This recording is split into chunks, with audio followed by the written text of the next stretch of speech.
गंगा दशहरे का मतलब जानते हो आप?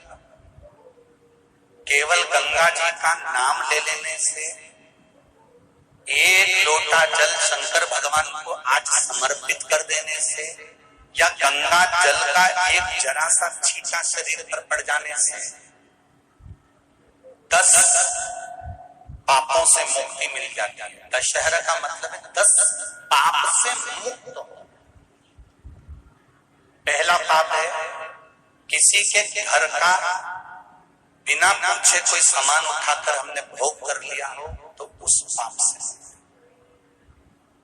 गंगा दशहरे के 10 पाप से मुक्ति दिलाता है गंगा दशहरा।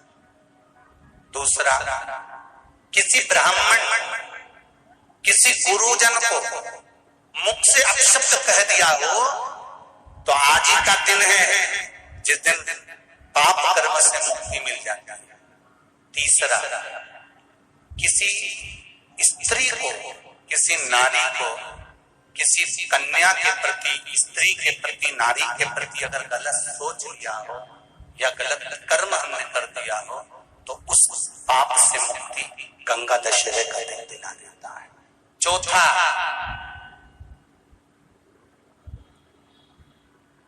रजो धर्म धारण करने वाली नारी, रजस्वला स्त्री के हाथ का बना हुआ अगर हमने भोजन ग्रहण कर लिया है, तो आज गंगा दशहरे का दिन ही ऐसा रहता है जिस दिन उस पाप से हमें मुक्ति मिलती है।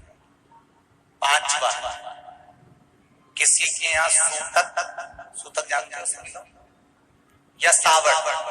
सूतक का मतलब होता है किसी के यहाँ कोई मर गया और उसके यहाँ का तुमने भोजन या पानी ग्रहण कर लिया। सावड़ का मतलब होता है किसी के यहाँ बच्चा हुआ, तुम्हें मालूम नहीं था, उसके घर का 8 दिन का 10 दिन का तुमने भोजन या पानी ग्रहण कर लिया। सूतक या सावड़ का भोजन या अन्न पानी ग्रहण कर ले, तो 5वें नंबर का गंगा दशहरे का वर्णन करता है कि 5वां पाप, इस पाप से भी लोगों को मुक्ति मिल जाती है। 6ठे नंबर का वर्णन आया, किसी मंदिर की जगह पर या धर्म की जगह पर अपने अपना कब्जा कर लिया हो या धर्म की जगह को अपना बना लिया हो, तो उस पाप से मुक्त होने का एक साधन 6ठे नंबर का। 7वें नंबर का,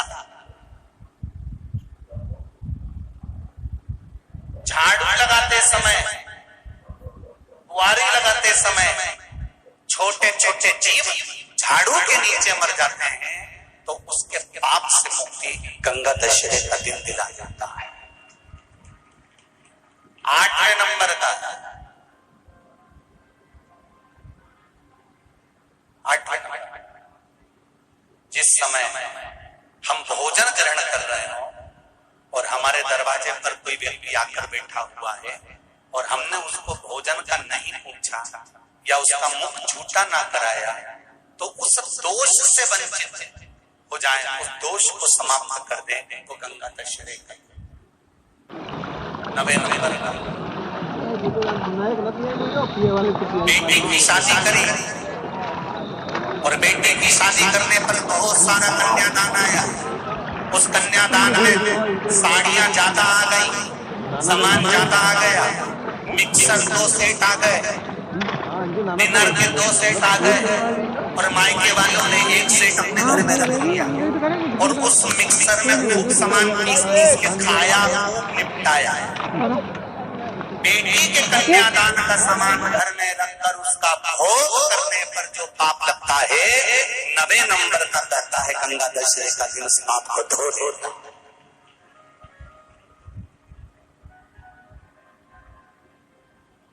10वें नंबर का महाराज, यदि किसी तीर्थ में जाता था, हमने कोई गलत काम करा होता है, तो गंगा दशहरे का ये आज का दिन हमारे पाप को वो धो देता है। ये गंगा दशहरे के 10 पाप को धोने के लिए मात्र एक दिन है गंगा दशहरे का दिन। आज के दिन जो शिव जी को जल चढ़ाता है, शंकर भगवान कहते हैं भले उसने उसमें गंगा जल डाला नहीं डाला, पर मेरे ऊपर जब जल चढ़ाता है, शिव जी कह देते हैं आज के चढ़े हुए जल को मैं गंगा जल बना देता हूं। आज गंगा दशहरे का खूब भजन करो, दान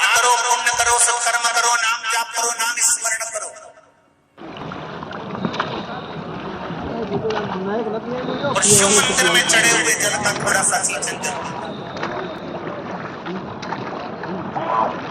श्री शिवाय नमस्तुभ्यम। हर हर महादेव। अनजाने में किए हुए पापों से मुक्ति पाने के लिए हम सभी को गुरु जी द्वारा बताया हुआ उपाय अवश्य करना चाहिए। शिव जी पर दशहरा वाले दिन 1 लोटा जल आप हम सभी को मिलकर चढ़ाना चाहिए। हर हर महादेव।